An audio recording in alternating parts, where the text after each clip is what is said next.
The first two concepts we will learn is how can we calculate different confidence interval and prediction interval. The procedure for estimating the mean value of y and predicting an individual value of y in multiple regression are similar to those in simple regression. But one thing I want to point out is, in the simple linear regression model, our formula is very long. However, the formula we will use to calculate two intervals are relatively simple, more easier in our multiple regression model.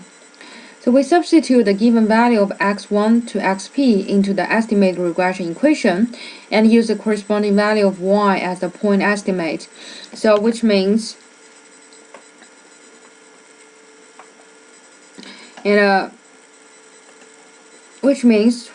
after we got our model, we got estimated equation y hat equal to b0 plus b1 x1 plus b2 x2 and plus b3 x3. And what we will do first is we plug in the value x1 equal to x2 equal to x3 equal to.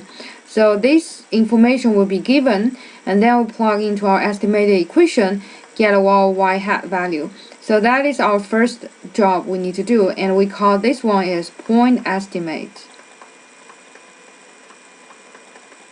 Because after we plug in the x value, we only got one value for y hat, and this point estimate is the mean of y given the value of x.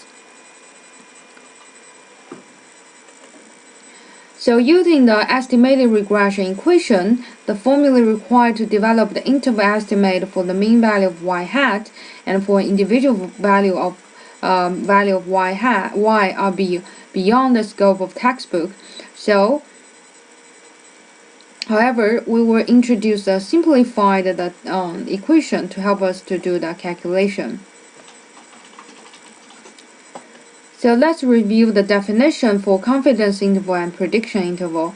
So the confidence interval for the mean of y is placed in an upper and lower band around the point estimate for the average value of y given x.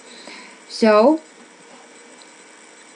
here we need to pay attention. The interval have the upper and the lower boundary. So when you write down the interval, you should indicate what is upper boundary and what is the lower band. And also the center for this interval is the point estimate. So what I just mentioned, what is the point estimate? The point estimate is our y hat, or the mean of y hat given the value of x. So let's look at the prediction interval. So prediction interval for an individual y is placed an upper and a lower band around the point estimate for an individual value of y given x. So the two definitions are very similar. The difference is one is the interval for average value of y.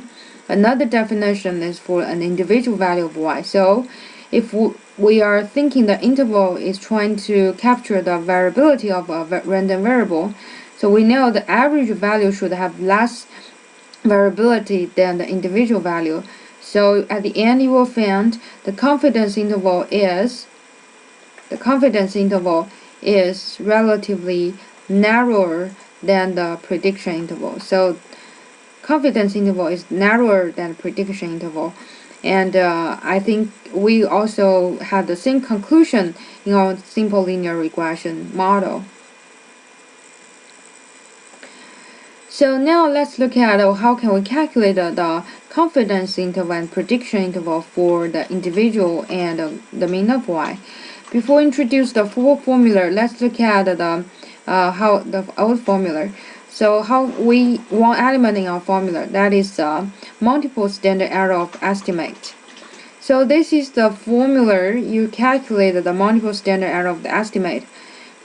However, what I want to mention is starting from today's class, we don't need to use the formula to calculate the standard error, and we will only use our Excel to find the standard error and plug in our equation to calculate the intervals.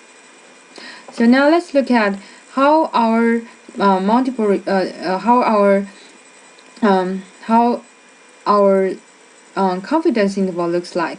So the confidence interval for multiple regression model, upper and lower band, is look like this.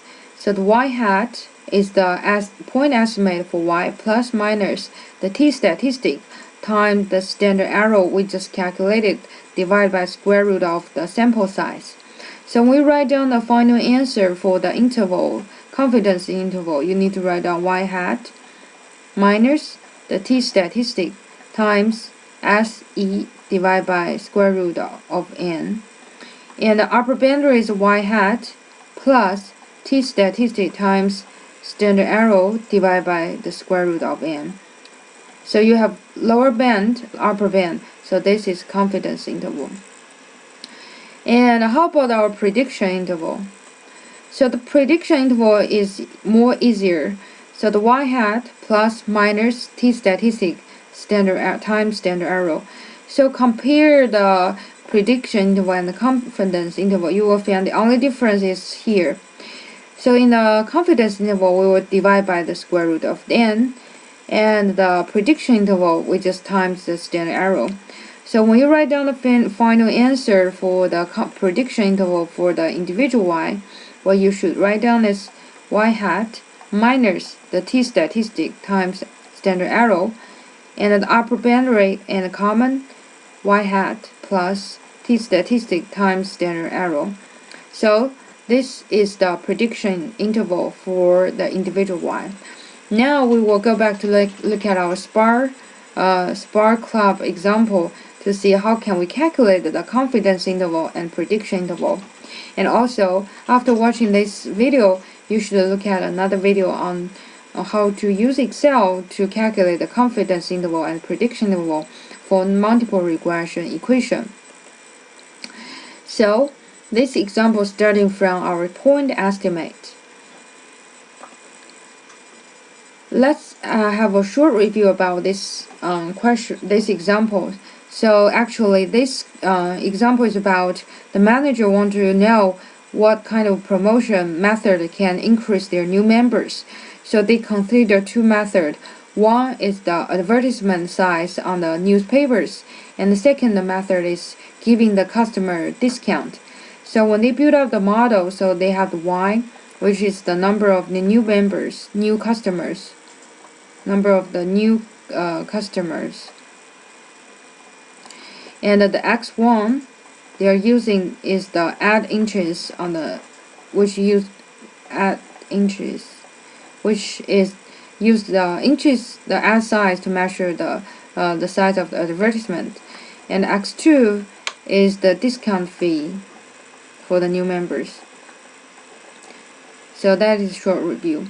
So now the question for this one is, if the ad is 5-column interest and offers $75 discount, she can expect nearly 25 new members. So what does this mean? So this means if X1 equal to 5 and X2 equal to 25, and what we want to calculate the y hat. So what we will do is we plug into our formula, our regression, estimated regression model. So the X1 equal to 5 and X2 equal to 75. Then after we plug into the estimated regression model, estimated regression equation from last week's lecture, and we will end up at 24.624. So this is our point estimate. So it's very important that you calculate this first because it's the center of our interval. So now next we can move on to calculate the two different intervals. So first, the first important, so let me write down the formula first. So in order to get our confidence interval, we need to remember the formula. So the upper boundary is y hat minus the t statistic, the standard error divided by square root of n, and the upper boundary is y hat plus the t statistic standard error divided by the square root of n. So this is our boundary. So we've already calculated y hat equal to 24.624. Then we use the t-statistic to check the t-statistic equal to 2.571, and the standard error equal to 3.37. And later I will use Excel to show you how you find the standard error, and the sample size equal to 8. Then every